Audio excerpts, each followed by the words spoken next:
Good evening and welcome to Dog Talk. I'm Dan Camilleri. And I'm Laura McKillop. We'd like to start by thanking Enduro for their ongoing support in bringing you our live weekly Q&A. Tonight we're fortunate enough to be speaking with Greig Tonkins from Blue Collar Canines and Conservation. Greg will be picking who he thinks has asked the best question of the night, and they will win a bag of Enduro high-energy food for working dogs with real kangaroo meat. Hey Greg, how you going? Good, guys. How are you? Good. Yeah, good, thank you. Good, thanks, Tonks, mate. Keeping busy? Yeah, always, mate. Always. Sleep when you're dead. That's the guy. Mate, thanks for getting on tonight. Really appreciate you having a chat with us. No, thanks for having me, mate. No, you're all right. Something a little bit less left field for what we've done before. Yeah, well, yeah. Mum always said I was different, so it works well, mate. Nah, that's the game, mate. For anybody out there that don't know who you are, mate, do you want to introduce yourself and tell us a little bit about yourself? Yeah, well, Greig Tonkins, or Tonks as I'm more affectionately known. Mate, yeah, I basically have been using dogs for pig hunting for the last 21 years. Grew up as a city boy in Newcastle. Was fortunate enough, my old man introduced me to dogs in the bush early on. We were always out. We had horses and we were always out on properties in the Hunter Valley mustering and working stock and that with this little border collie that we got when I was one. And yeah, mate, basically my love for dogs, animals, the bush and everything started from there. And yeah, unfortunately lost the border collie when I was 15. Same year I lost the old man, so that was pretty rough year. But oh mate, yeah, look, the way I look at it is I had him for 15 years. There's a lot of other kids out there don't even get to know their dad. So you know, I jammed a lot in those 15 years and learned a lot of stuff with horses and the bush and the dogs from him. And then I got into the captive animal management field, so basically working in wildlife parks, and now I work out at Dubbo Zoo. And yeah, just you know, love for the Aussie flora and fauna led me to the basically the conservation or hunting side of things. And that's where the dogs came into it because of the very good job and what they can do out in the bush for us. Mm-hmm. So yeah, that's sort of me in a nutshell. So how does a Newcastle boy end up out in Dubbo, mate? What was the draw card there? Oh, mate, working at the zoo was the draw card. Yeah, I'd basically worked and volunteered in a wildlife park in Newcastle for a lot of years, and I was sort of out bush with the mates doing some hunting and stuff as well, and sort of friends of my dad's, you know, who had properties. So, you know, still grateful for him hooking me up there, helping me out with that. And then yeah, met my wife we actually went to high school together, but we met at the wildlife park when I was 19. She was 18. And then yeah, she liked the animals as well, and we went out. And my boss had actually moved from that wildlife park in Newey out to Dubbo and was working out there, and we went out to visit. And next minute, we've sort of made plans to move out there. So yeah, basically moved to work at the zoo, and I ended up spending 11 years or so working with the elephants out there, and they kind of changed and helped me a lot of my philosophy of working with animals. Just been taught by the guys there who had been doing that for a lot of years. You know, working with a large animal that's very, very smart, potentially dangerous. You know, learning how to get animals and motivate animals to work with you and have a good working relationship with them, instead of, you know, when you're working with dogs, most people start off working with dogs, you can just make them do stuff because you physically can, whether that's just pushing them into a sit or making them recall because you can yank and crank on a lead. When you're working with something big and very smart, you can't do that. So it was really good for me, I think, mate. So now I've changed over and working with the Regent Honey Eater Breed and Release program. So it's a really cool conservation project of breeding and releasing a critically endangered bird into the wild to help with their numbers and help them survive. Do you want to tell us a little bit about that, mate? That's some pretty crazy numbers that we were talking about there the other day. Yeah, mate, there's only 350 of these little birds left in the wild. So they're and we've got a breed and release program for the next 20 years. So we're helping them survive basically, and they're getting research and people are out there watching them, and we basically provide the numbers to be released to boost them in the wild, and hopefully we can help out their habitat as well, and see the numbers increase again. And was it 40 odd birds you let go? You bred? 50, yeah, they do a release, usually around 50 a year type thing. So Is it a pretty big percentage considering there's only what 350? yeah, That's right. yeah, So very much obviously so, mate. you're doing something right. Yeah. Or if we did nothing, they'd be gone in a few years, mate. So, but it seems funny too. But working with birds and working with dogs, it helps you with it. It's all rolled into one. Whether it's it's any animal that you work with, you want to try and get that understanding of them and that working relationship, whatever you're doing, the best you can. It's amazing how many blokes have like spoken to me in the last couple of weeks and gone, oh, like just before Christmas, had a chat there myself and mentioned about my background with pigeons, and Yep. so many people contact me and go, oh, like yeah, we do pigeons, or whether it's budgies, or there's so many people in this working dog field or in this dog field that have birds or something when they were younger to kind of gravitate as they got older and gravitate into dogs, but. I don't know. I suppose it's the genetics and the breeding that just fascinates us when we're younger. Oh, mate, I'd say so, because there's a lot of pig hunters that, there's a bit of a stereotype of pig hunters being sort of rough and tough and angry sort of people. But, there's a lot of old blokes that I know have been doing it for 50 plus years, and they've had show chooks and show pigeons and budgies and canaries. And like I myself, I've got a fairly decent collection of the Aussie natives at home. And I've noticed, mate. I love seeing your posts on Facebook there. Oh, thanks. Yeah, it's not all about dogs and getting rid of pigs. It's they'll enjoy the birds. We've all got to have that hobby aside from the hobby, don't we? So. Absolutely, mate. And you mentioned there you met your missus there. You never got the memo. Don't mix business and pleasure. Well, no, she doesn't work at the zoo, so that works out well, mate. So. When you were 18, 19. Yeah, we did. Met at the wildlife park, but no, it's all good, mate. We've been together for a while. I'm 40 now, so I do the maths on that one. Yeah. But yeah, she's been very supportive of everything. It's a bit of a cliche, but I wouldn't be where I am without her. You got to have that good partner and everything to help you do what you want to do and achieve your goals and help you motivate you along the way. No, absolutely, mate. It's all partnership, right? Well, it doesn't work if your partner doesn't like dogs, then it isn't going to work. So, that's for sure. It just won't. That's a clean fact. So. And you mentioned earlier there that it was a collie, your first dog there, and mate, working border collie, and she was a show dog as well. This was 1983. We got her, and she was a show dog as well as a working dog.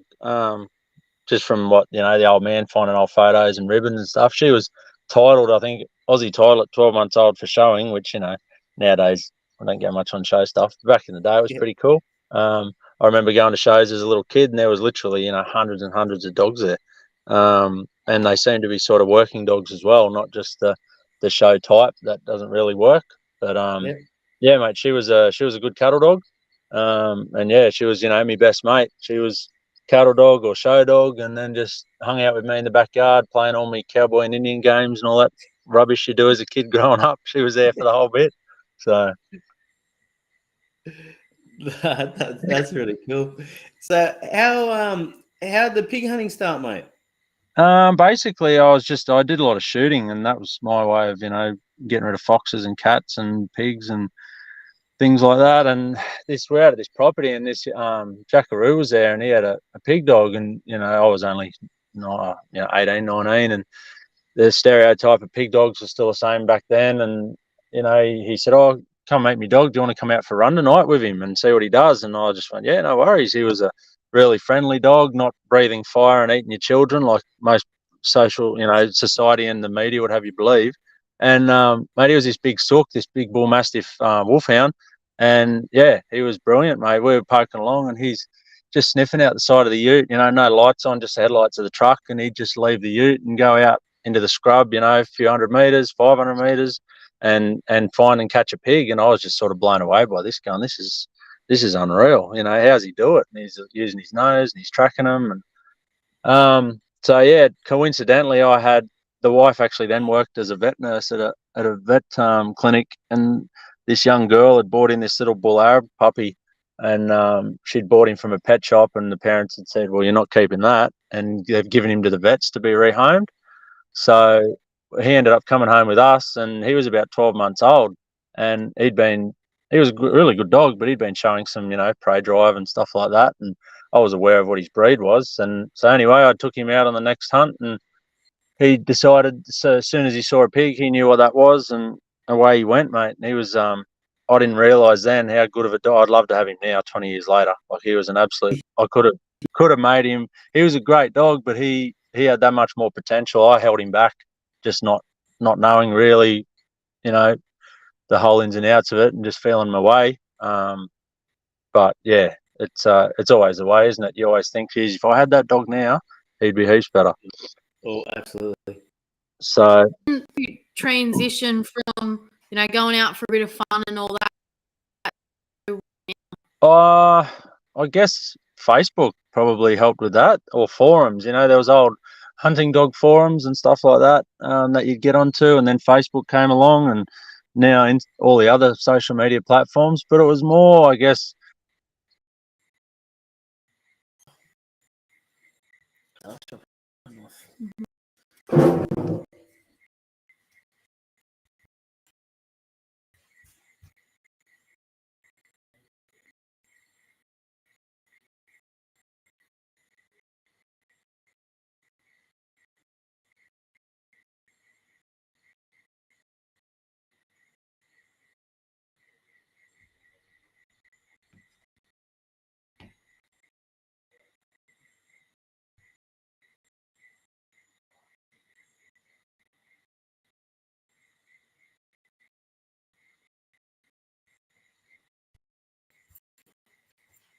I'm not sure what's Just say, no, do that. We just going to get back.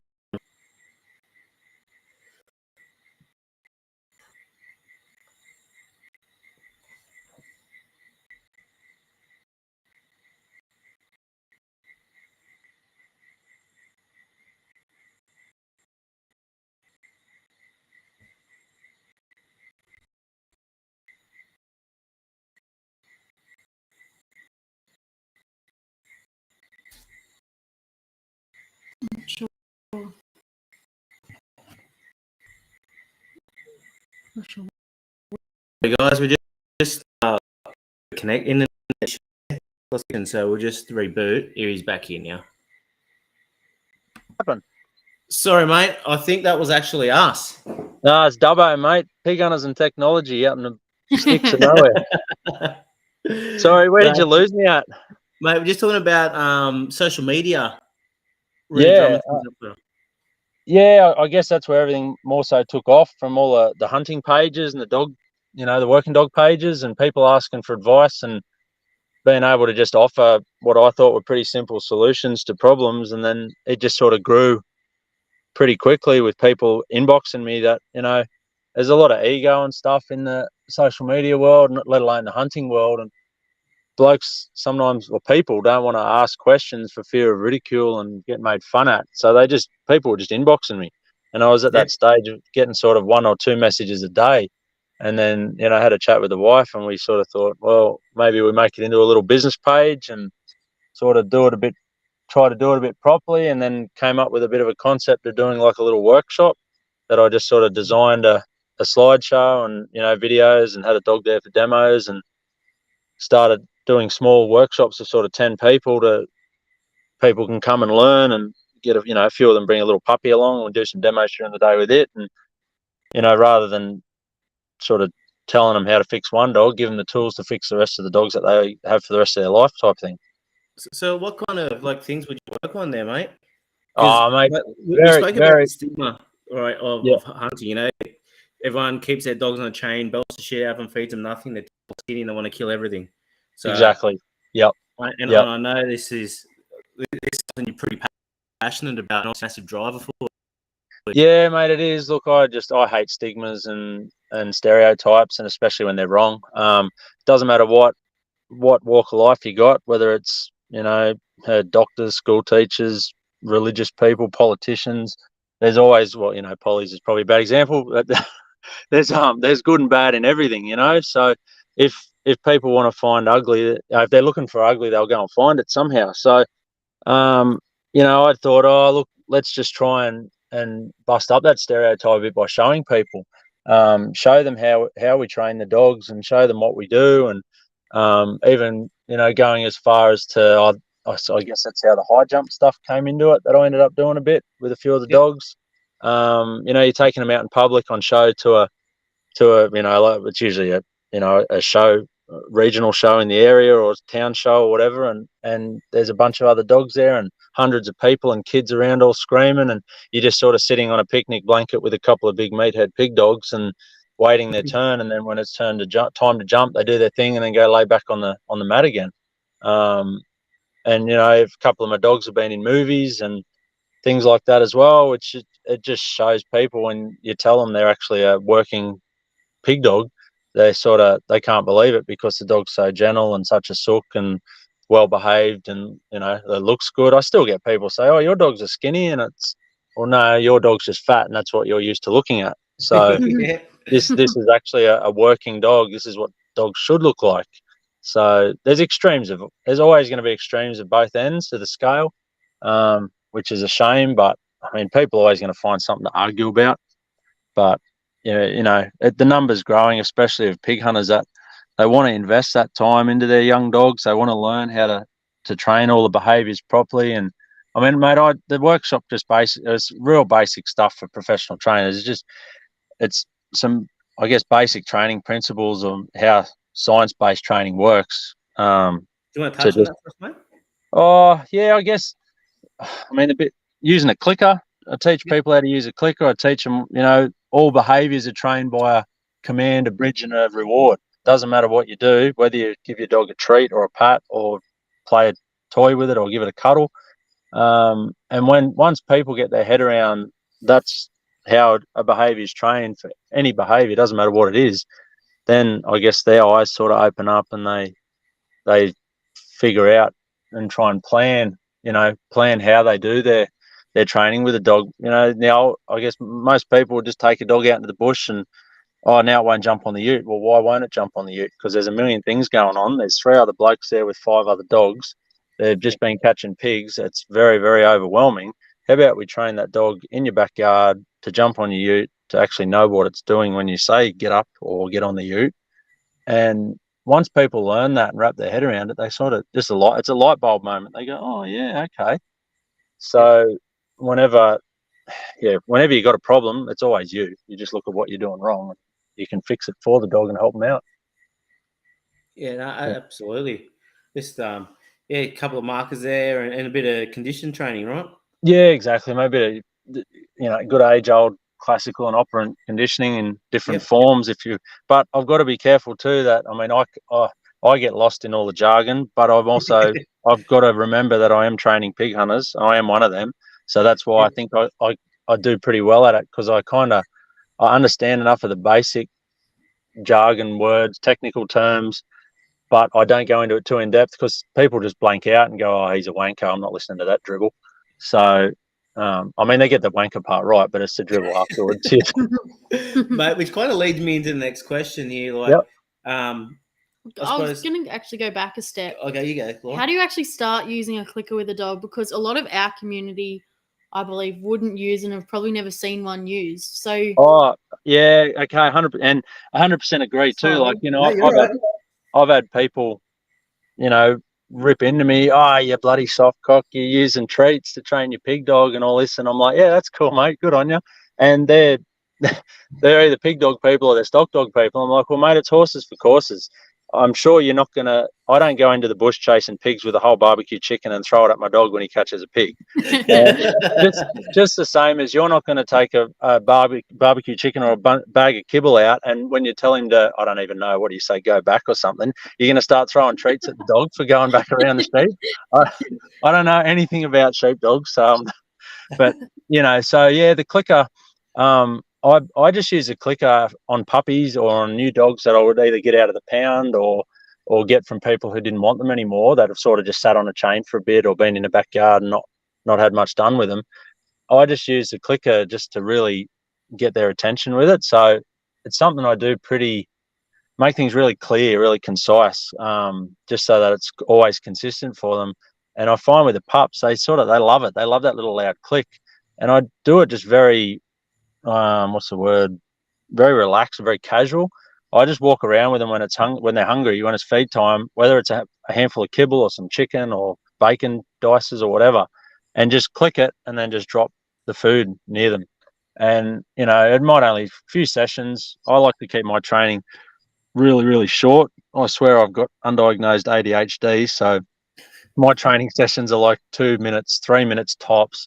And I find it works really well with the dogs too, because they never get sick of it and they don't get drawn out and worn out with it. So it's only a matter of 2 or 3 sessions to load the clicker. You just walk around, click, drop a piece, click, drop a piece, click, drop a piece. Usually after about 4 or 5 clicks, you can walk behind them and click it, and they'll spin around going, righto, Pez dispenser, where's my food? So yeah, that only takes a matter of a few sessions, and then I just use that instead of saying my marker is yes or good. Yes. I'll just click. So as soon as their bum touches the ground, you click, and then the reward comes within that 1 to 2 seconds after. So I know you don't like your jargon, but for anyone out there that's unsure, it's called classical conditioning or Pavlov's theory. Yes, exactly. I can tell you a 4-minute story about that, but we won't get into that tonight. But where I was going to go with that is, and that's all, like you said, it's pretty basic stuff. And you mentioned social media before. Yep. How much pushback did you get when you started to talk about stuff like that? Like, you would have had a bit of pushback, right, from people going, yeah, there was, mate. There was a bit of friction there, but there was also some really good guys who had been in the pig hunting world a lot longer than me, who were, not into all the technical stuff like I was, but were training their dogs just like that, basically at home as puppies, doing this, doing that. And we're a bit more on that, I guess, gentle approach rather than yank and crank. And we did cop the rubbish at the start, of course, but you just like anything, you got to have thick skin, and you just either tell them to go jump or you just totally ignore them. The best thing that was ever invented on Facebook was that block button, because you can very quickly tell if someone's on your post to take the piss or they genuinely want to learn. And if they don't want to learn and they just want to take the piss, well, they just have no place being there. So see you later. That's the best thing there. But I mean, there's always going to be the people that don't want to do that and want to bag you out. And good luck to them. I just feel sorry for their dogs. That's all, and you just got to. I always say to people on social media when they whinge about getting picked on or whatnot, just if you can't handle it, just don't be on it. Like get off social media. It's not for everyone. If you can't handle people having different opinions, or you have to comment on every little thing, or you can't handle people, inverted commas, bullying you, well don't get on there. Part and parcel of it. So we got some pushback, mate, but it's slowly turned. Like I say, it's over that 10 years.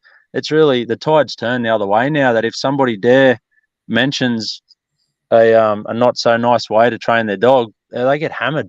Everyone jumps on them these days, and I don't basically have to say anything. It's really good. It's nice to see. So that's awesome, so mate. And I suppose, and that's the reason why we want to speak to you tonight, right? To break down all of these stereotypes out there. And one there you mentioned there before, you mentioned like those unsavory people making those unsavory comments, and you said you're sorry for their dogs. So, mate, I'm assuming your dogs are looked after like kings, and that most people are, because their dogs are athletes, right? Oh, exactly, man. That's the thing, that you've got that stereotype of, like you said, left on a chain, not fed much, bashed when they play up, and you it's chalk and cheese, mate. Like, a couple of my pig dogs sleep inside on their own mattresses, like in inside the house. And they're as hard a dog as you need to do that job at all. So it's all that's another misinformation about, you've got to treat them, you got to be hard on them to make them hard. Like, no, you don't. There's absolutely no truth to that at all. Treat them like kings, treat them like athletes. They eat better than I do with their diet. They get run a few Ks at least every day. They get their training, and they get to swim in a dam. And, when they go out and do their job, they then get to come home and have a good rest, and they get looked after. If there's any injuries at all, which touch wood, I've never, people say that, get killed, mate. At 21 years I've been using dogs, and I've never had a dog die out in the field. I've never lost one to a pig, and I catch the odd pig here and there, you might say. So I think it'll be better than that, but you're being a bit modest there, mate. well, and just on the back of that, right? People think you got 20 dogs off chasing one pig. Yeah. Your dogs, obviously, you look after your team there. You'd have a bit of protective equipment as well, right? Oh, of course, mate. And that's the same thing. That's a horses for courses thing too. Like, there's the big chest plate, so you can put on them that wrap right around their ribs and under their chest and everywhere and up their throat, right to just back to a sort of a half plate, which just protects their chest. And then you've got the wide neck collars that are about 6-7 inches wide that just protect their vitals in their throat. And, it comes down to it's a big argument amongst pig owners, like, oh, you don't care about your dog if you don't have a plate on it, or, all this whatever. But it comes down to the dog, the style of dog that you got, and how they work the pigs. It comes down to that, the terrain and the area that you're hunting in. So whether it's thick cane up in North Queensland or the mountains in, snowy mountains, or you're hunting flat country stubble pigs. And then it comes down to the pigs themselves. There's pigs in certain areas that are just renowned for being very angry, very hooky pigs with lots of ivory. There's other areas where you get little the pigs, fiery hooky ones are the ones that normally do some damage, right? That's right. We call them Bruce Lee pigs. They're that 50, 60 kilo mark, and they can absolutely fight like the demons, like the devil, and they can run super fast and punch on. Whereas you might get some big fat young pigs that are, near 100 kilos at 12, 18 months old. They might run for a couple of 100 meters, turn around, have one sort of good burst of punch on in them, and then they just stand there and they're done. So size is never a true indication of what the pigs are. Like, movies try to make out Razorback, they go overboard, that 500 kilo pig with the 7 inches of hooks on him. Mate, a 50 kilo pig with 1 inch tusk will carve you and they'll eat you if they want to. Like, you don't need to ham up a feral pig. They're a very, very dangerous animal that needs a lot of respect. And we go one better too. It's very cheap and affordable now, but we all, well, nearly all of us run GPS collars on our dogs. So they have a GPS collar. You've got a handpiece, basically like your mobile phone, and it literally has a bird's eye Google map on it and shows that dog running in real time, how many meters away it is every 5 seconds. It gets updated. How less fit has that made you? Awesome, because I can just get straight to where they are as quick as possible. Well, I actually don't need to do much now. With my son being 14, he can handle most pigs now, so he's quicker than me as well. So I just sit there and watch him do it. It's great. It's like raising a puppy. I've taken him since he was about 6-7 months old out bush, and now he can do it all. I can just he's a going dog now, mate. He knows what to do. We often, you hear at times, from people that are uneducated with it, what makes them want to go chase a pig and bail one up and all the rest. I've heard you before use the term genetic fulfillment. Yes. Do you want to touch on that a little bit and what that sort of is? Yeah, I mean, you can basically use any dog to catch a pig with, within reason. I mean, some of the weirdest ones I've ever heard. I knew a bloke who had the Old English sheepdog, the Dulux dog. And it used to go and catch pigs, and it was just a family pet, and it just came with him one night. Like, they lived on a property, and it got out of the house yard and followed him down to the first gate, which was 2 k's away, and he went, oh, bugger it, get up, just come for a run for the night, you won't do anything, and next thing it's into it. So yeah, those dogs that are purpose bred, like, pigs came to Australia, like, they were on the first fleet, but they all died. They arrived in the second fleet, and then they started breeding up.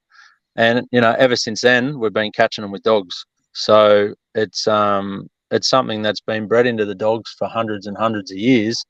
And whether it's a border collie, a kelpie, a cattle dog, a whippet cross, that is sort of your more bailing style, like they work a pig like a sheep or like stock. Or you've got your mastiffs and your pit or your bull blood breeds, and your stag hounds and your wolf hounds. I mean, I know people that have taken Rotties and German Shepherds out catching pigs. It's just that drive, that prey drive, and that desire to chase and catch something, namely a pig. It's just in them, and they just know exactly what to do, and they learn through association very quickly that you take them out and they're around I like to take them out as young as possible, and that doesn't mean I'm going to show them a pig straight away, but they're going to be on the truck or on the buggy seeing everything. So they're going to see mobs of sheep, mobs of kangaroos, they're going to see the odd fox, they're going to see everything, horses, and then they're going to see the pigs, and the older dogs go catch pigs. And the genetics of some breeds and some lines of dogs that have been bred for it for so long, I mean, I'd even swear and say, whether it's a thing or not, that they are almost naturally stock proof. They don't want to look at sheep or cattle. They'll just look and they know exactly what a pig is, and they want to just go get that. And my first dog, he did that, and I didn't realize it at the time that how sort of good that was. He was a 12-month-old dog. He'd never seen a pig. He'd seen a few horses and a few sheep and cattle at a mate's place that didn't have pigs, because I just wanted to show him those to make sure see how he reacted. He had no interest in them at all. He looked at them, he walked around the horses and sort of half sniffed at the sheep and the cows, and that was it.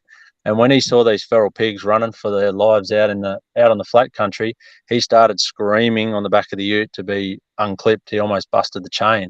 And I just went, wow, this is crazy. So I let him off, and he just went and caught one. And it's just, you can't tell some people, but it is what it is.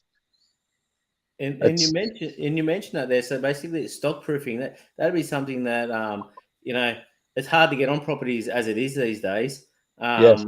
And there's no two ways to talk about it, but obviously it is a lot of stigma. Yep.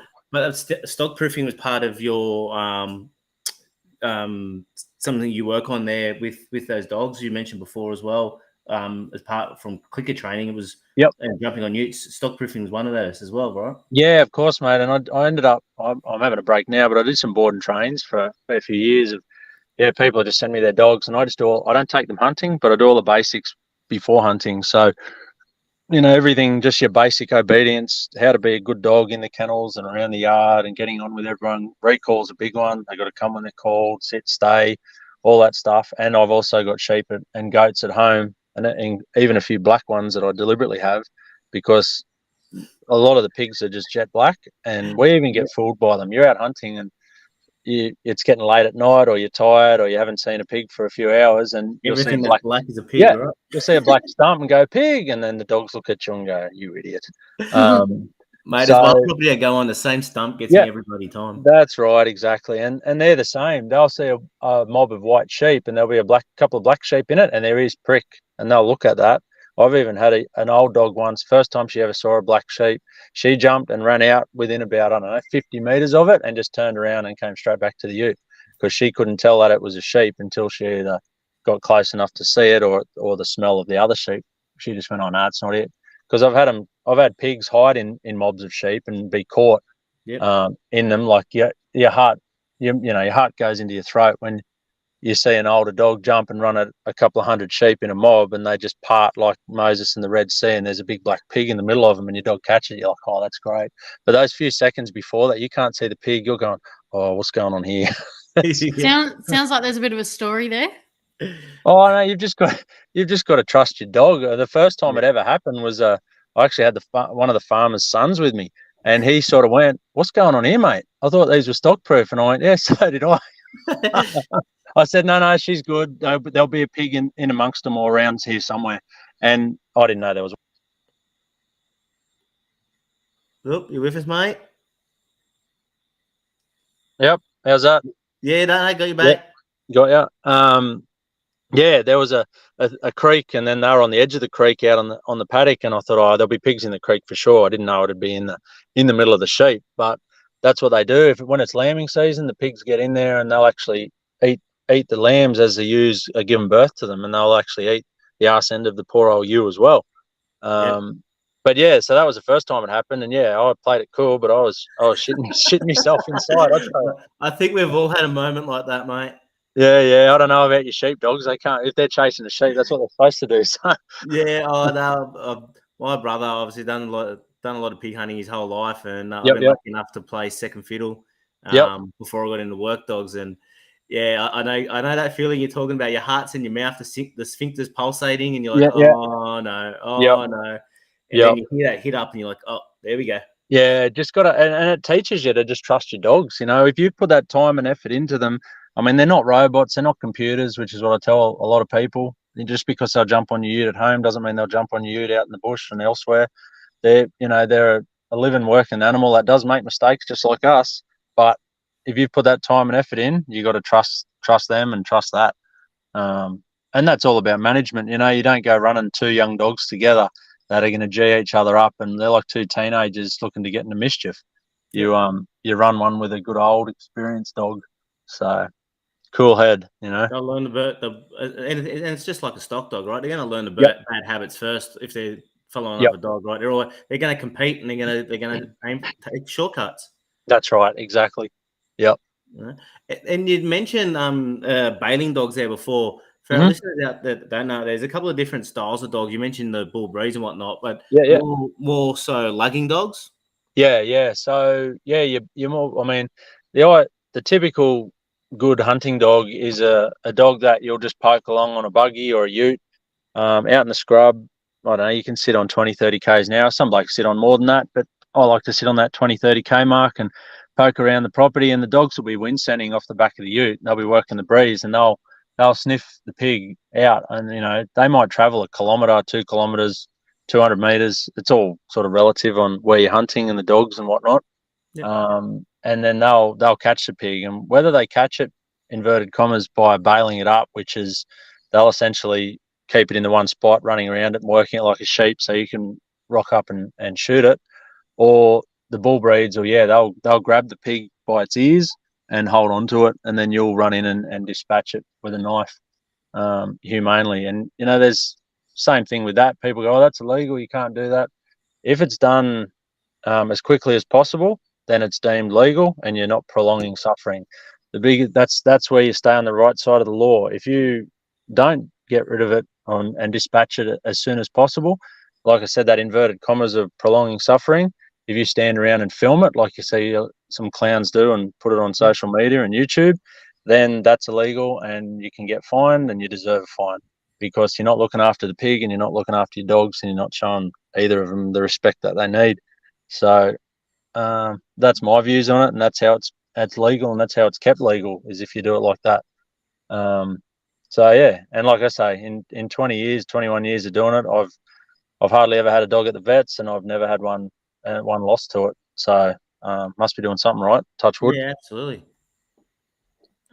There's a question just come in from John Starr about stock proofing. Yep. He's asked, are cattle haulers which are bred and used in the US for cattle work as naturally stock proof as some of the other breeds you were talking about? Or does their working instinct make it harder for people who do use them in a team of hunting dogs? Yeah, that's a good question. I have had some cattle haulers and worked with some cattle haulers over the years, and I did like them. And actually, one of the first guys that I spoke with that natural stock proofing about was a bloke, was a cattle hauler breeder who had imported some from the States. And yes, they can be used to work stock. I know people that do use them as dual purpose dogs. They will work stock, but then you put the hunting neck collar on them and the tracker, and they know it's pig time. But yeah, so definitely they can do both. I've seen, and the ones that I had, I just worked on pigs and they picked that up, no worries. And I never ever had them chase a cow or chase a sheep, because they just knew that all we were after was pigs. No doubt I could have probably, if I was into that, used them for both. But that's not my cup of tea. I always think if you're going to have a dog, just use it for one thing, and less chance of things going awry. I have heard of people with your collies and your kelpies out mustering sheep, and they use them as pig dogs as well. And they'll be out mustering sheep, bringing in a big mob. And next thing they cop whiff of a pig and they go, oh, bugger the sheep, and they go and bail the pig up because that's more fun. And old mate's not overly happy because they've just gone and left all his sheep to take off again in the scrub. So yeah. But no, the cattle haulers, they're definitely, and they're a different breed of dog. They taught, my little bloke that I first had, he taught me a lot. Like he was almost human. I swear he could talk to me in mental telepathy, I reckon. Like very, very, very soft dog, very much of a thinker. Like he would process a lot of stuff. He wasn't just a rash, crash bang sort of a dog, and very, very soft. Like you couldn't put any pressure on him at all, or he'd just go, bugger this, I'm out. And that was just teaching him, certain things around the yard. Like how to jump up onto a buggy or how to clamber up onto a quad or get onto the ute or, get him around my stock. And at the first time I took him to my sheep, he just ran back to the house. He didn't want nothing to do with them at all. And I could have, gone and dragged him back down to the sheep, but I just went, right, he wants nothing to do with them today. I don't want him to have anything to do with him, so I'll take that as a win. And tomorrow I'll just put him on the ute and we'll drive down around the sheep. He sat in the middle of the ute. He didn't even want to look at him. And then I'd take him out hunting in a few weekends' time. And first pig he saw, he just went, yeah, I know what this is, straight into it. But yeah, they're a nice breed. I do like them. Actually, do you have a style of dog that you prefer? Like, no, I do, mate. I did play with the bailers for a bit there. I was hunting some sort of mountain country, and it does take you longer to get there. So I like the bailers for that because they can just work the pig and bark at it and keep it there. Well, I mean, the collie I actually just gave to a mate. He didn't really bark at all. You just see him on the tracker doing a circle of 10 meters, and you knew he had a pig, which sort of defeated the purpose of a bailer because he was quiet as. Silent bailer I used to call him. But no, now all my hunting's done with a really good mate out west on the flat country, and those pigs don't stop for anyone. They're getting faster and faster because of natural selection. The ones we catch are obviously a little slower than the quicker ones that get away, and I mean they're still fast. I mean, we breed. My sort of favourite breed crosses now is like boxer stag with a bit of bull blood, bit of pit in there, bit of bull Arab mixed in, and they're just they're very fast, very hard, athletic dogs, and they can hit, without the wank factor, they can nearly hit 60 k's an hour. And these pigs will just literally blow them away like they've got nitrous on them. You'll watch them chase a pig out on the flat stuff, and they loom up behind the pig, and you go, he's going to catch it. And the pig just looks over his shoulder and flicks nitrous on and puts 50, 100 meters on that dog in the blink of an eye. And then the dog, 9 times out of 10 runs them down. But they're getting quicker and quicker, mate. So the bailers just don't cut it out on that country as much. They just don't suit it. And plus, we at the moment we box the pigs for either domestic use in Australia. Actually, just before we go a bit further there, we've got a question here from Karen Higgins. Yep. She's asked, what happens to the pig after it's been destroyed? Nice. So yeah, rolling straight into that. That's exactly what I thought I'd pull you up. No, that's great. So there's 3 things that happen. I either use it as dog meat, and people say, oh, there's parasites, this and that. Like I always freeze it for the dogs first, but we eat it as well. You get a nice grain-fed pig that's lived on sorghum for all of its life, and it's lived and slept in a creek with 500 acres or a couple of thousand acres of sorghum both sides of it. It's just a beautiful grain-fed pig that you can eat. So yeah, it either comes to my place for dog food. At the worst case, if I get quite a few and we're not using them, then it just stays in the paddock to feed foxes and cats, and hopefully they eat that and they don't kill some Aussie natives for a few days because they get a feed of carrion.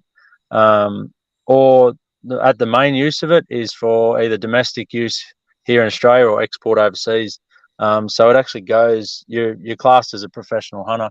You're accredited through, TAFE New South Wales and as a game meat harvester, and you've got to do a course and you've got to have your hanging rack and meet all the requirements of sanitation and hygiene.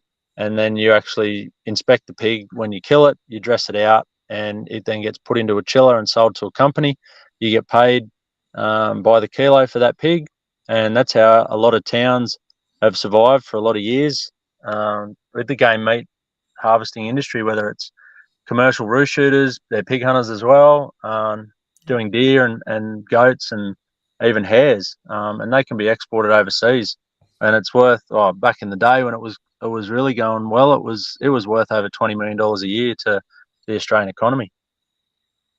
Yeah, wow. Yeah. So at the moment, that's what's happening at the moment. We've sort of been getting that 20, 25, 30 pigs a run, coming home with some tired and well-rested dogs, and then they all go to the chiller, and they could be anywhere, 40, 50, 70, 80 kilo pigs that are getting put into the chiller. So not only are we taking them out of the environment, but we're also helping the economy as well. No, and just while you mentioned the environment there, mate, you mentioned like pigs taking lambs and what I've seen before, but how about other damage? Yeah, look, mate, I think there's a list of about up to 50 species that pigs are a direct key threatening process for, which basically means the pig's actions are a direct threat to the demise of that species. Just a few examples. You got poor little, or not little, but they're big. They're little when they're born. The sea turtles up north. The pigs are actually figured out when the sea turtle hatchlings actually hatch from their little sand nests and scurry down to the water's edge, and these pigs will run along and just suck them all up one by one. There's a pretty famous picture from a professional hunter that was doing a chopper shoot, and he shot one and they gutted it, and it had something like 25 hatchling turtles in its stomach, and they're all whole because pigs don't really chew; they just tear chunks off and swallow.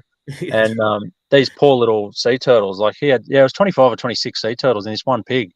And that they not only eating and actually killing things, but they foul up the waterways. They cause massive soil erosion with their rooting up. You can look at not only that, but agriculture. Estimated cost is $100 million a year of damage to the Australian agricultural industry, whether it's destroying crops or destroying infrastructure. Like I've seen them smash into grain silos. They'll literally puncture their tusks into the tin of a silo. Sausage bags on the ground that are grain stored in, they literally just run their tusks along the sausage bag and open them up. They destroy fences. Yeah, well, some might do fences, but some farmers actually account for losses from pigs as well. Oh, mate, of course. There's some farmers that I know of that will do crops and they'll account for almost a 25% loss due to pigs, and that's with there's not just us. There's no one best method to remove pigs. You can do your aerial chopper shoots, you can do ground shooting, you can do trapping, you can do baiting, and you can use dogs. And they've all got their pros and cons. Dogs are certainly great for in cover where you can't shoot. You can't see the pig, you can't shoot it. So, dogs, if you want to try and trap or bait, if it's in an area that there's an abundance of food, in a sugarcane plantation, then sugarcane's awesome. The pigs love it, and they're not really going to want to come out and touch baits and food and traps and stuff like that. You can still do it, but it's not. You've always got to have more than one method to try and destroy them, and that's where a lot of the anti-dog stuff comes from. We just use baits and traps and that gets rid of all of them. It's like, you're joking. You just got to get out into the real world and have a look. Anyone out there that says that pig hunting with a dog is cruel, if they've ever seen an animal take a bait, exactly, mate. Look at themselves. Yeah, I've unfortunately seen a video of a dog that was baited, and that was it was pretty horrendous. The guys sort of said, "I don't know what's wrong with my dog. It's doing this," and I'm just like, "Oh shit, mate, that's baited. It's had a 1080 bait. You got to try and get it to the vets ASAP. But I don't like your chances, but you got to try and do what you can do." And yeah, mate, horrendous. It was one of the worst things I've ever seen happen to a dog. Yeah, well, even just rat bait with dogs and stuff's pretty sad. So these baits are pretty, let alone pretty lethal, 1080. mate. They have to have a leg for the carcass, and I've actually witnessed it firsthand myself, mate. It's not the prettiest thing you've ever seen. No, and it's so dangerous with the like I know a guy whose dog licked his tire of his car. He'd run over a 1080 meat bait in the paddock, and then licked the tire of the car and was affected by it, then spewed up, and a couple of other dogs ate the spew, and then they got affected by it too. So it's it's highly toxic, of course, but so when done right, the dogs is a very, very good method. So no, absolutely, mate. And you mentioned your young fella there a bit earlier, mm-hmm. And he's getting out, mate. It can't just all be fun, right? I'm sure he's got some homework to do at home, involved in looking after your hounds. Yeah, mate. Look, he does. He good kid. I've got a little 11-year-old girl. Well, not little. She's taller than a mother now, but 11-year-old girl as well. And they've got their own dogs. They've got little Jack Russell Chihuahua, little mini Schnauzer, and that. They look after them, and then they both help out with the other dogs, and they'll hose kennels and scrub water bowls and do training as well, and help me out with working other dogs. Like if I've got a new dog that's come in that needs some help, I'll get one of them to, after I've trained the behaviours, the kids then get to work the dog, so that helping out with that little bit of difference with situations and people. It's not great if I can get the dog to do something and then give it back to their owner, and it's not a robot, so I always test it on the kids first. They get to Yeah. help work the dogs as well. Yeah, the daughter loved. She was my feral princess as a little kid. She'd be out hunting, running around in the bush, carrying pig legs and leading dogs through the scrub when she had a little princess dress on. But she's sort of now grown out of the hunting. It's not really her cup of tea, and that's fine.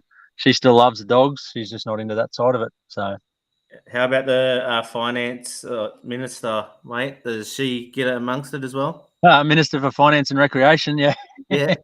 No, not her thing, mate. So yeah, not her thing at all. And she appreciates it. I love it, and my young fella loves it, and we do it. But it's not her cup of tea at all. I mean, she still loves all the dogs. She's got her own. She's got they're all everyone's dogs, but she's got a Great Dane, which is literally her dog. It does what I ask, but as soon as she steps outside, it's her dog straight to mum. She sleeps next to our bed in her own lounge. So she's but yeah, no, that's her dog, and she loves all the dogs, helps me out, with them all. She loves helping whelp pups and things like that. And but no, it's just the hunting and the removal side of stuff, and that's fine. That's you got to respect. Yeah, no, absolutely, mate. And you mentioned some decent numbers there a bit earlier in the 30s and 40s. And obviously, pigs breed up very quick. Yes. Probably off the back of a couple of good seasons too, right? Oh, we are, mate. The drought there back in, I can't even remember the years now. Probably sure it was like 18, 19 maybe. It was like, it was the worst drought out in the Central West. A lot of places, worst drought ever. And that knocked the numbers right down, which was really good for the farmers. And, you'd go out and some nights you'd spend all night and the dogs would be working their butts off and you wouldn't catch a pig. And although it's frustrating, it's good from that respect. But then, you'd sort of get ones and twos. And as the drought tightened and the water sources dried up, they got easier to pick off, and the farmers were feeding sheep grain. So the pigs would travel 10, 15, 20 Ks in a night to get to the grain and the water, and you could just, you'd know where they were going to be and you just pick them off. But now, COVID was a big player because it stopped everyone traveling. There's a lot of hunters, especially out in New South Wales, that come from the coast, come from Sydney and Newcastle and Wollongong and stuff, and travel out west every weekend. They couldn't do that for God knows how long. And couple that with all the floods that we had and the rain. I mean, there was professional hunters, mates of mine that didn't get it. They didn't set foot in a paddock for 3 or 4 months at a time because it was just too wet. And that's letting all those pigs breed up. And, pigs can have three litters a year easy, and, 10, 12, 14 piglets in a litter. And that's a lot of, they estimate around 20 million pigs in Australia wide. I mean, I don't think it's up that, probably more 10, 12 million, but that's a lot of pigs either way. I don't care. Don't care how you look at it. Mate, there's a lot of pig hunters out there accounting for a lot of numbers, but it's, I guess it's all relative one way or the other. That they come and go. The drought's nearly what we think nearly wipes them out, and then all of a sudden now, we're back to getting that 20, 30, 40 a run. And to think like how scarce they were, and then how the numbers exploded. That's right. It doesn't give much of the native stuff an opportunity, does it? No, not the ground dwelling stuff at all. It's pretty tough for them, the poor buggers. So that's why I guess what we do and what the other techniques and methods do is so important. So it's it showed what happened when hunting was reduced for 12 months with COVID, to just see what the numbers have exploded into. I'm not sure when it'll slow up, to be honest. So. No, and actually, you mentioned something there a bit earlier, and we're not talking about just some dopey, docile animal either, are we? Like, they're highly intelligent creatures. Oh, ridiculously intelligent, especially when you put hunting pressure on them. They learn very, very quickly. Like, they're even as smart as to learn, like, the rattle of a dog cage on a vehicle. Like, if you don't have good solid doors that don't rattle, pigs will hear that sound for miles away. Like, you can literally see pigs. I mean, hunting's changed as well. We use a lot of thermal gear now, thermal binoculars, and you're spotlighting in the dark. And you can see pigs a K away, and their sense of smell is ridiculous. So if the wind's not in your favour, then they're going to smell you and just take off. But their hearing's pretty good when it's not windy and things like that. But I've seen them; they'll have their head down feeding, and my first dog cage was a bit rattly. and you'd hit a bump in the paddock, of course, and it'd go rattle, rattle, and they'd all look up, ears pricked, and then just bolt 100 miles an hour. So yeah, very adaptive animal, and they learn really, really quickly. They learn what a spotlight is really quickly. They learn what a vehicle. I mean, they're genetically, I guess, not genetically, but instinct bred into them. They just know what a dog is, and they either want to turn and run as fast as they can, or they want to turn around and fight the dog. So yeah, very, very smart animal. And have you bred many of your own dogs? Yeah, mate. Yeah, I've bred loads of litters. Good old backyard breeder, me. And what are you? Sorry. I just laugh at the term. Like, I'm not a professional breeder. I don't have a registered breeder's name, so I am a backyard breeder. But I love breeding dogs, and I love trying to develop puppies as best I can. And I'm still learning a lot there. But each litter I'm doing a few things slightly different with, and it shows. The pups when they go off to their new homes. So. And how do you go about choosing a pup for yourself for hunting purposes? It'll depend on what I'm looking for. So if I get blokes going, oh look, mate, I want a gun finder, it's like you can't guarantee a dog's going to be a gun finder. But if you look at your litter of pups, and I'm lucky because I'm out on 20 acres, like I'll go and hide their food when they're 4, 5, 6 weeks old and get the breeze in their favour. But I'll go put it out in shin high grass in the paddock, 50 metres from their kennel. Like, obviously 50 metres isn't my first up go. It's 10 metres outside the kennel. I'm not going to be beyond their expectations, but I'll go and put it out there, and you'll see them sniff and catch wind of it. And you just sit back and watch consistently over the days of who does it first, who sits in their kennel and whinges because they don't want to leave the whelping box, or who is out and being bold and brave and independent. And, you get some pups, they'll just tear out and run off into the paddock having a blast, in grass knee high over their head. And you'll get other puppies that'll just sit back and want to hang with you and not go anywhere. So depends on what you want. Blokes will go, I want the mad finder. It's like, well, okay, I can give you the best chance of a really good finding dog will be the one using his nose, who is busy and independent and not hanging around my feet. If you want that dog that you really want as a pretty sort of laid back, docile dog, you just want a drop dog is what you call them, that you literally just have it with you on a lead, and if you spot a pig, you then let it go. Then I'll recommend the one that's hanging around your feet. So I like to sit back and just watch them. I spend a lot of time just observing and doing those little tests, lay a track of scent and see who wants to follow it to some boar odor or food, or take them down and show them the sheep and see how they all react. Or the other, I've got 9 or 10 dogs here at any one time of all different sizes, so the Jack Russells are great for pups. You let them in with them, and the pups just either terrorize them or want to play with them or are scared of them. You pick out your pups' sort of attributes off the little tests that you run them through. Yeah, and you mentioned laying a track there. How do you go air scenting compared to ground scenting? Have you got a preference there, or is there one you encourage more than the other? Oh, definitely an air scenting dog in my books you'll get more pigs on the back of the ute, because they're not having to rely on that ground scent all the time. They can whiff up off the breeze on the back of the truck. They call it ground finding or ute finding. It's just some terms, that ute finding is literally poking around on the truck, or ground finding. A lot of blokes, the best way to get your dog finding at all is to start by walking them. So you just walking. Exactly, and mate. Doing some more gullies and some more walking. Yep. Find a creek, find a gully, find a pad, and just walk. And that's everyone, as you know, doesn't matter what game you're in with animals or dogs. Everyone wants it yesterday. So the blokes that are just happy to take some pups and young dogs and walk and put in that hard yards, that'll get you the results that you want, rather than just trying to shortcut and go buy a going dog someone's done all the work for. But yeah, I mean, it's good to have all the dogs in your team as a, in quote, main dog that'll do it all by themselves. But some dogs just won't do it as well. Like, I've had dogs that struggle to put it together off the ute, and it doesn't matter because they're good on the ground. Another dog can lead them off the ute, sniff, sniff, jump, and they'll go as well. And then you'll watch on the tracker, and the dog that left the ute last has come up with the pig first.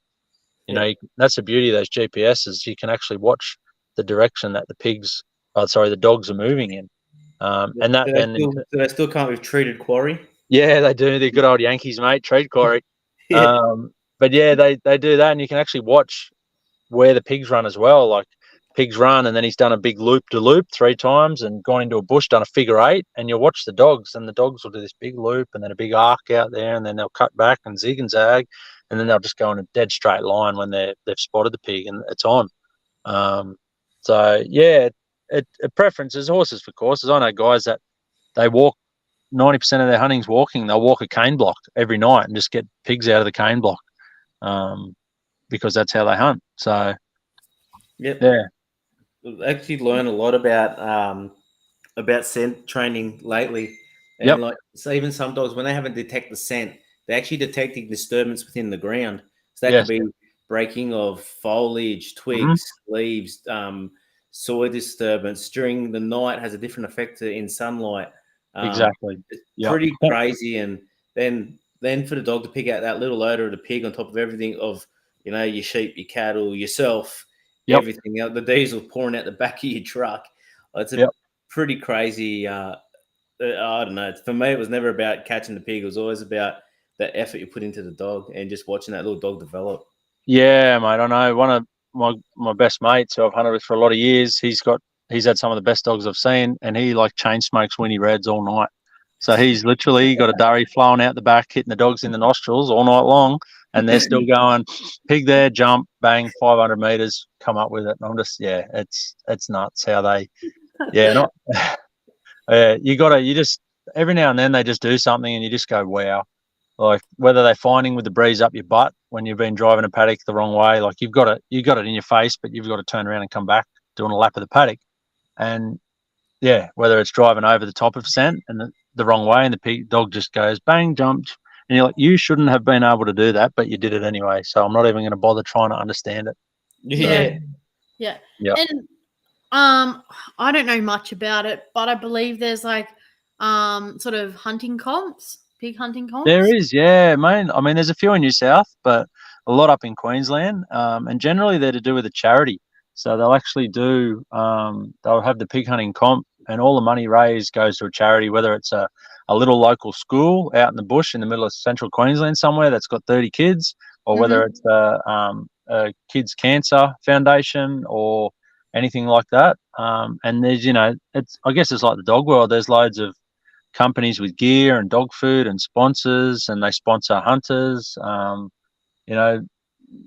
That they want to get their brand names out there. It's I guess it's the same in any real big industry. There's all that sort of competition for marketing and brands and gear, and I mean anything and everything nowadays. It's all down to quads and buggies and accessories for those, and the thermal market's into it now. So yeah.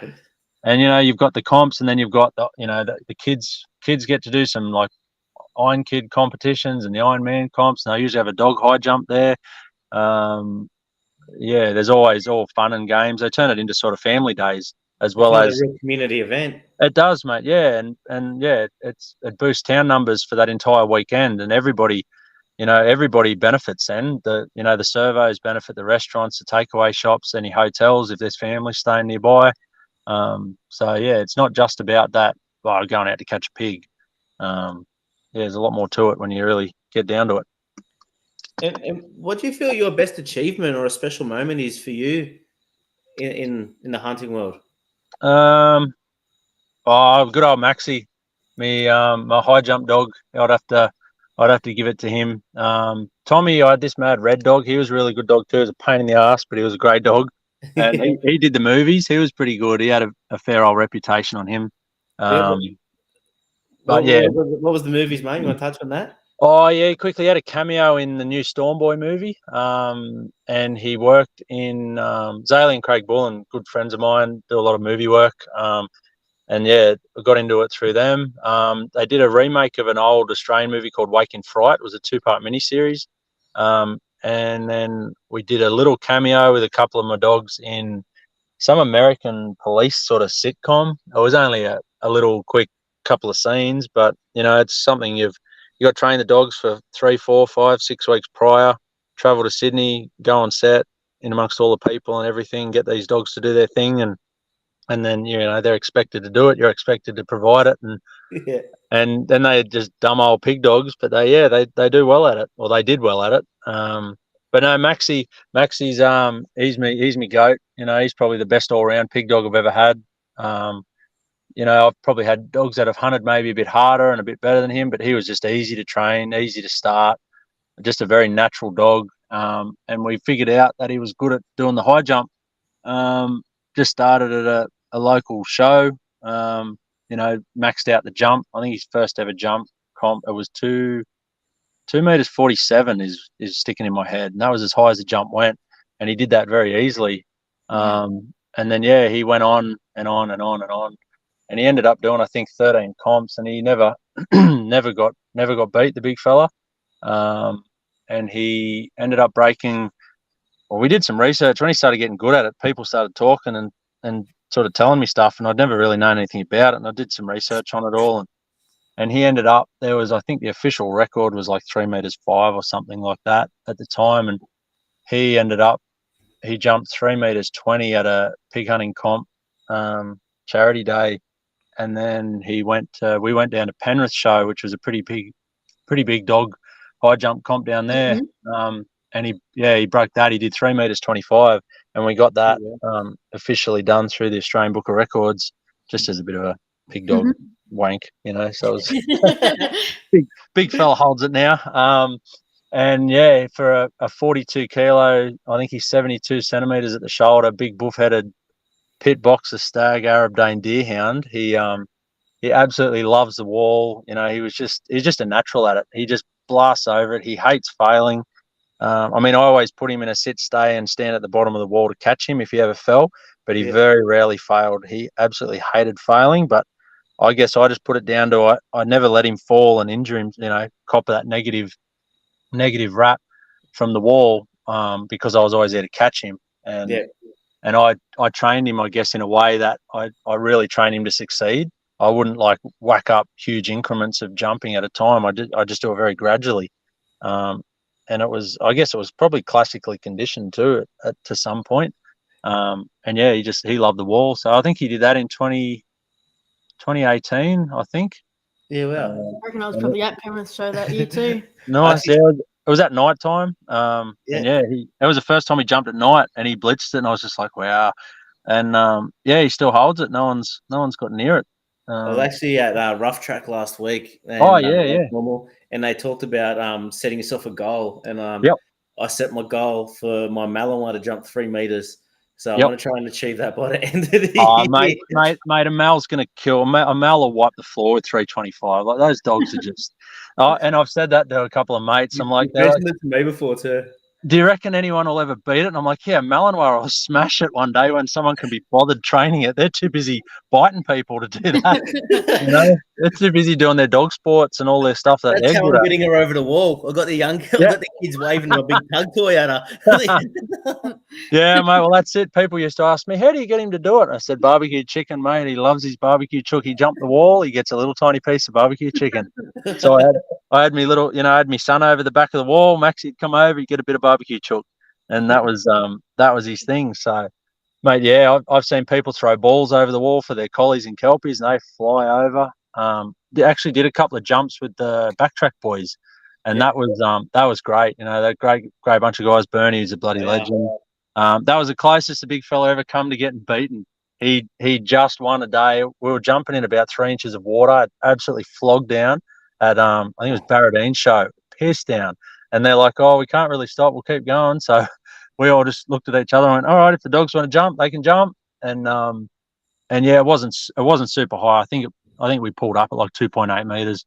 But the big fella had to jump it to win, and he just got over it. So that was I can't remember Bernie's dog's name, but it was a cracker of a jumper as well. Yeah. And you mentioned like getting around to different places, like obviously that show and whatnot. Like even if you're hunting, how far are you prepared to travel to catch a few hogs and give your dog the run? My general travel time now is about 2 hours, 2.5 hours. You can plan trips and go up into Queensland. I did a bit of a workshop traveling circuit, I guess, or whatever you want to call it, a few years ago. I took 3 weeks and we did about half a dozen workshops right up through Queensland, up to as far as Townsville, and then and back down through central Queensland, just putting on half a dozen workshops. But yeah, you could travel up there. Certainly a lot of blokes go up there and go hunting for a week or so, and they might travel 10, 12 hours or 2 days to get up to the Cape or the Gulf and even more. But me, generally now, there's some pigs around Dubbo that I'll still go and catch, only a couple of k's from home. But yeah, my good mate that I hunt with, he's only a couple of hours away. So, most guys have just got a few hunting buddies that you sort of keep yourself a bit. Like, it's a bit of a tight knit type thing.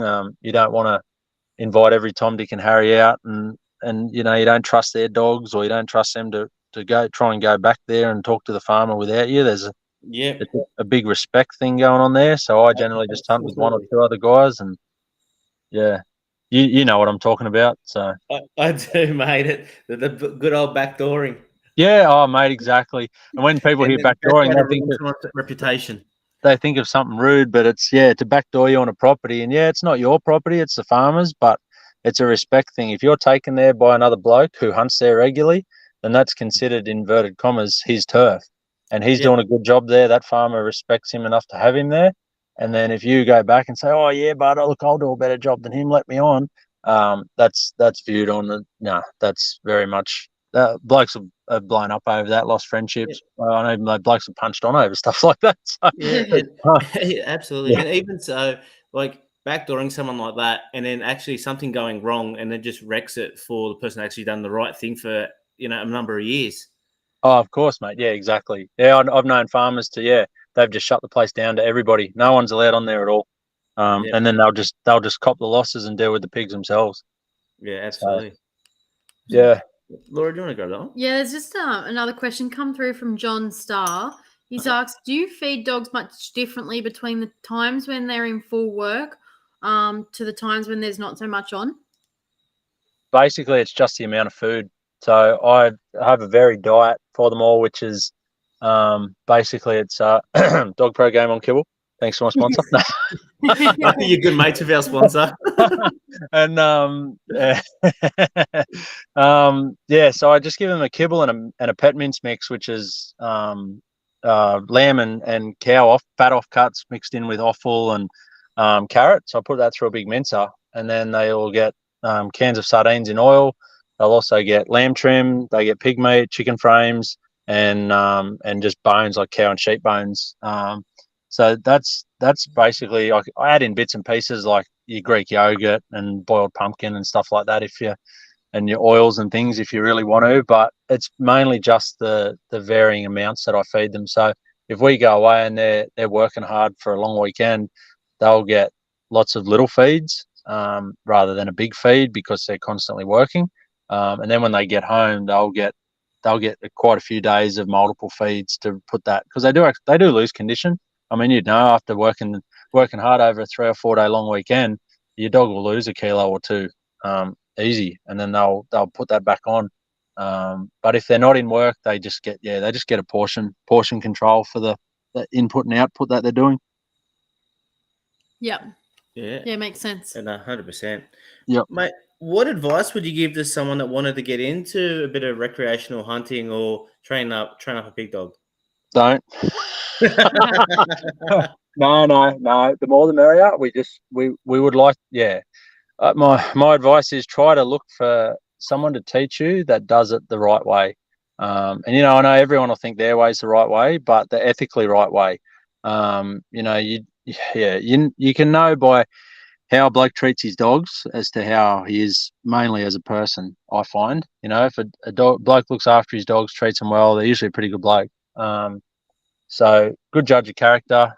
Yeah, if you really want to start it, don't go and buy a dog first. That's my biggest bit of advice is you always get these guys, oh, I've got these 2 dogs, I'm looking for someone to take me hunting.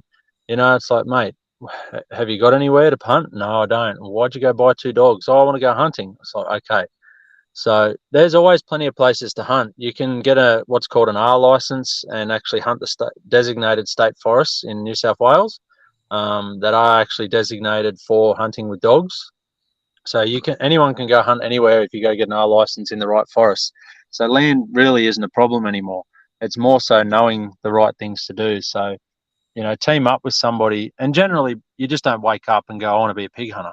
You've been shown it by a mate, an acquaintance, a friend of a friend. Oh, come out for a pig hunt. Oh, yeah, that's cool. So try to learn off that person if you liked what you saw. Try to learn off someone who's reputable and a decent person, and then don't look at getting a dog until you really know what's entailed in it. Too many guys just they want to buy a going dog and spend $3,000 or $4,000 and have, the good old saying, all the gear and no idea. Yep. And they don't know how to train that dog to fix those problems. They might have a good going dog, but if that dog goes backwards, they don't hunt it for 6 months, and then they take it out and it won't do something, or it goes and chases a roo or a sheep. They don't really know. They don't know how those behaviours were trained or not trained, so they don't know how to fix it. They don't have the tools. So, so I would say you want to learn off somebody. You want to watch and see how they do it. Before I was fortunate, a bloke. I used to run my dogs in Newcastle down at a pony club, and I ran into this older fella there one day. And then I ran into him again, and he would go down a lot, nearly every day, and run his dogs. And got talking to him, and he was the same thing. He only hunted with a few blokes, this and that, mainly his family, like his sons and his nephews. And we got talking, and it turned out he knocked around with my dad when he was a young fella. So it was just one of those, the universe kind of helping me out moment. Of all the blokes in Newcastle, I managed to meet this guy who knew my dad and knocked around doing horse stuff with him as a young fella. So he was good enough to trust me and take me under his wing, and taught me a lot about the right way to do things. So yeah, you got to have that good role model to learn off. Like anything, mate. I guess in your stock dog world, it's the same. If you can go and spend a weekend with some legend of a bloke who's a great fellow, knows what he's doing with the dogs, then you're miles ahead of anyone else that's starting out in the same boat. Yeah, absolutely. Absolutely, mate. If there's a message you wanted to get out into the community, what would that be? Well, where do I start? Yeah, I guess it's like anything. Don't believe all the bullshit, all the media, and all the hype of society. Don't judge a whole industry off one person. If you do see something, that you don't like, don't just lump us all in the same basket. Like as a like an animal person / as a zookeeper, when I met some keepers, they're like, oh, you hunt and you do this and that. And I'm like, yeah, here, come meet my dogs. Oh, they're family pets. Yeah, they are. Like there's those myths to dispel in anything. And yeah, just don't judge until you either know or you've seen or you've firsthand experienced it. Because everyone's got their opinion, don't they? Like it's what your perception of cruel is totally different to mine. Like the little fat standards are different. Yeah, the poor fat dog walking down, struggling to walk down the street on a lead, and then the owner's looking down their nose at you because you've got these fit, muscly dogs with the indents of their last 3 ribs possibly showing. Oh, that's terribly cruel. And it's like, yeah, well, same perception of me as your dog. And dogs in general. You've got the poor majority of dogs are lucky to get a walk around the block probably twice a week. I'm probably being generous. They sit in their backyard. They get thrown a bit of kibble if they're lucky. Parents yell out to the kids, "Did you feed the dog?" Whereas the majority of hunting dogs are treated like kings. They're exercised and literally ran daily, and they're fed like athletes. So, yeah, mate, they're not just tools. That's probably the biggest message to take away. Yeah, and they don't all breathe fire and eat children. So. Very good message, mate. Very good message. Yeah. Mate, was there a question that stood out for you tonight, and I'll win a bag of Enduro high energy food for working dogs with real kangaroo meat? Mate, I love the Catahoula question. That was brilliant. Beautiful. Well, I thought that might be the one. Yeah, John, I'm pretty sure we've got your details. Yeah, congratulations, John. Well Star bag of Enduro coming your way. But we're not going to let you go that easy, Tonks. So the one last question we always have. Yep. Would you rather fight one duck the size of a horse or 20 horses the size of ducks, and why? Thought you were going to say kangaroo there, but we won't touch that one. I did think about it. What was it? One duck the size of a... Did you say one duck the size of a horse? Yes. Yeah, or 20 horses the size of ducks. 20 horses the size of ducks. Mate, I'd say it doesn't matter. I'll have a go at either way. But 20, I reckon the the pack, 20 horses the size of ducks. That's a thinking one, isn't it? Well, no, you can't use your dogs because your dogs are No, stock. that's right. I'd be like, help, and they'd be like, nah, boss, we're not touching them. No. I'd have to take on the 20 ducks, 20 horses the size of ducks, because I'm 6'7", 2 meters, got big feet. So The big lanky kick. yeah, that's him. Yeah, mate, that's a cracking question. Oh dear. Mate, thanks for jumping on tonight. Really appreciate it. No. Oh, well, are we done? I could keep going for hours. Oh, mate, so could I. Trust me. Yeah, no, mate, all good. No, thanks for getting on. Really appreciate your time, mate, and been very interesting. Mate, I said it's something so new to me. Left field for a lot of our yeah, listeners. It is something. That's like I say. I've only there's so much more that I'm going now. Oh, crap! I should have said that. Should have talked about that. We'll get you on another time. Yeah, no, for sure, mate. No dramas, but no, I've loved it. It's great, mate. And yeah, thank you very much.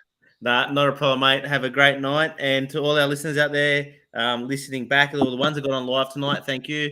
The ones listening back, thanks for taking the time to listen to us. And please remember, we learn every day. And the day we stop learning, it'd be a sad one for all of us. Thank you.